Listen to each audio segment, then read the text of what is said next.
Okay, I'm logged into the VMware server. I'm going to go into Canvas.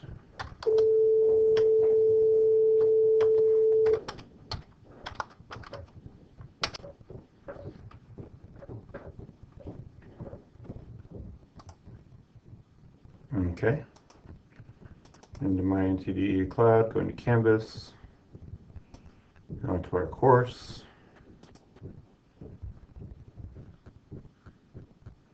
We're working on the Inventor dimensioning practice. So here's the file. What I'm going to do is I'm going to click on that file to download it. It's downloading right here in Chrome. I'm going to open up a folder, Documents. I'm going to open up the Inventor folder. I'm going to drag this file and drop it in the Inventor folder inside Documents. I'm going to go back to the desktop, open up Autodesk Inventor 2019. Be patient with this. It might take a while to load. Just be patient with it. Okay, go ahead and agree.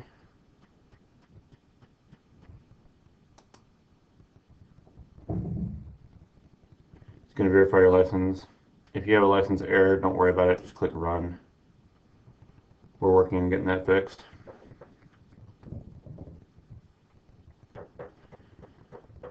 So because we log into the server each time, it doesn't really remember us each time. So pretty much each time you have to go through this setup.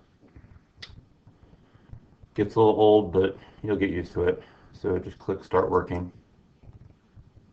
So right here you want to go to Open. And if you click inside Inventor, you're going to see that Dimensioning 1-1 blank. That's an Autodesk drawing file.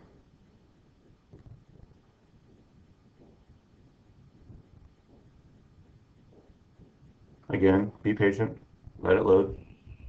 If you get this resolve link, it's just trying to say, hey, you're not inside the right folder for this content center or whatever. Just skip all. You just need to open this right now. Don't worry about that. Say, okay. We'll get into more of that project files later. Today we're just dimensioning some drawings. So there's two drawings. You have sheet 1 and sheet 2. Right now it's on sheet 2. If you open sheet 1, double click on sheet 1, you see there's two sheets here in this drawing file. So there's two parts that we're going to dimension. So to dimension a part, you have to add annotations to this drawing. Very simple. Go up here and click on the tab that says Annotate. And the first button is Dimension.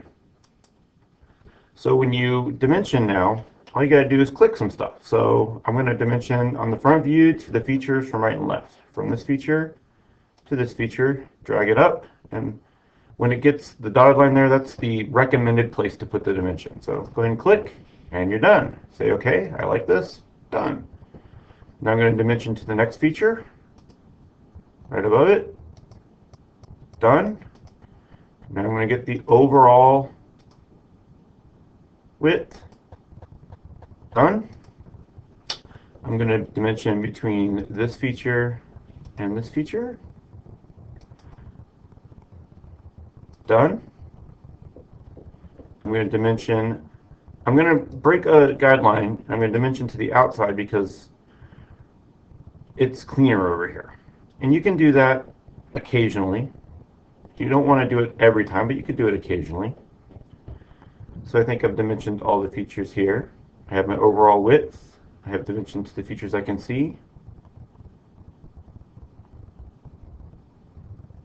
So now we are going to dimension overall height as well. You can get that one. There you go. Okay. I don't have to dimension between here and here because I can subtract 0.5 from 1 and understand what that is. Okay, so I have my overall height, my overall width, dimension to these features, dimension to this feature, dimension to this feature. Now the only dimension I have left is overall depth, and I can do depth either on the top view or the side view, but we're going to go to the side view next.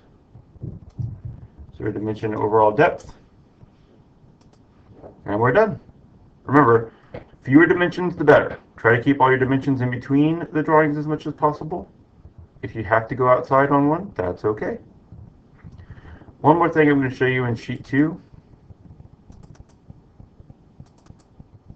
If it'll let me open this. A little bit of lag right now.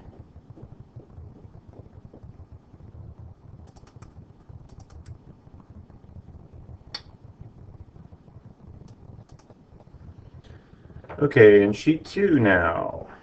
See, we have a hole here. So with a hole, you want to feature both the size, depth, and location of that hole. I'm not going to do the overall height and width and depth on this one because you should be able to figure that out. So first I'm going to dimension my location of that hole. So I have this center line here. So I'm going to say, okay, from center line to here, dimension, center line to here, dimension the horizontal location,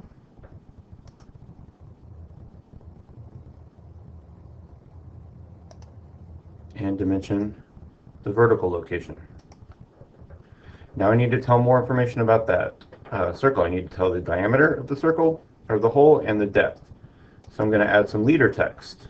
I'll say I want to go from here, right down here, double click, and it's going to open a text box. Well, I need to add a symbol to say, hey, I want to show diameter. So if I go right over here to this little insert symbol, I can see my little circle with a line through it for diameter. And the diameter of this is 0.5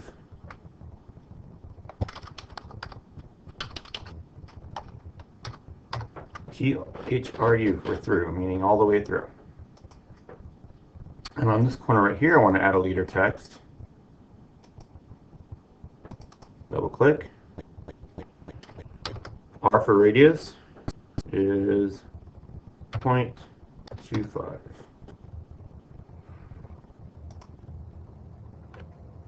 For arcs, fillets, and rounds, you always dimension radius. For holes and circles, you always dimension diameter. There you go.